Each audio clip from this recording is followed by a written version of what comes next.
পাথরগুলোর মাঝে পড়ে থাকা এই ছোট্ট মাংসের দলাটাকে দেখে কি মনে হচ্ছে? এটি একটি পাখির বাচ্চা, যে নিজের বাসা থেকে পড়ে গিয়ে মৃত্যুর প্রহর গুনছিল। কিন্তু প্রকৃতি হয়তো অন্য কিছুই চেয়েছিল। উদ্ধারকারী যখন একে খুঁজে পান, ওর শরীরের অবস্থা ছিল খুবই শোচনীয়। ও এতটাই ছোট ছিল যে ওর পালকও গজায়নি। কিন্তু একজন মানুষের নিরলস চেষ্টা আর ভালোবাসায় শুরু হলো এক অলৌকিক পরিবর্তন। প্রতিদিন ড্রপার দিয়ে খাইয়ে দেওয়া, নিবিড় যত্ন আর পরম মমতায় ও ধীরে ধীরে বড় হতে থাকে।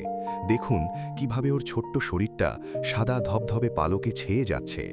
সেই মুমূর্ষু অবস্থা থেকে আজ ও এক প্রাণবন্ত সাদা চড়ুই, জাভা স্প্যারো। এখনও ডানা মেলে উড়তে জানে, জানে নিজের যত্ন নিতে। আসলে ভালোবাসা আর সঠিক যত্ন পেলে যে কোনো জীবনই নতুনভাবে ডানা মেলতে পারে। এই ছোট্ট বন্ধুটির বেঁচে ফেরা আপনার হৃদয়ে কতটুকু জায়গা করে নিল, কমেন্টে জানান। আর এমন আরও ভিডিওর জন্য সাথে থাকুন।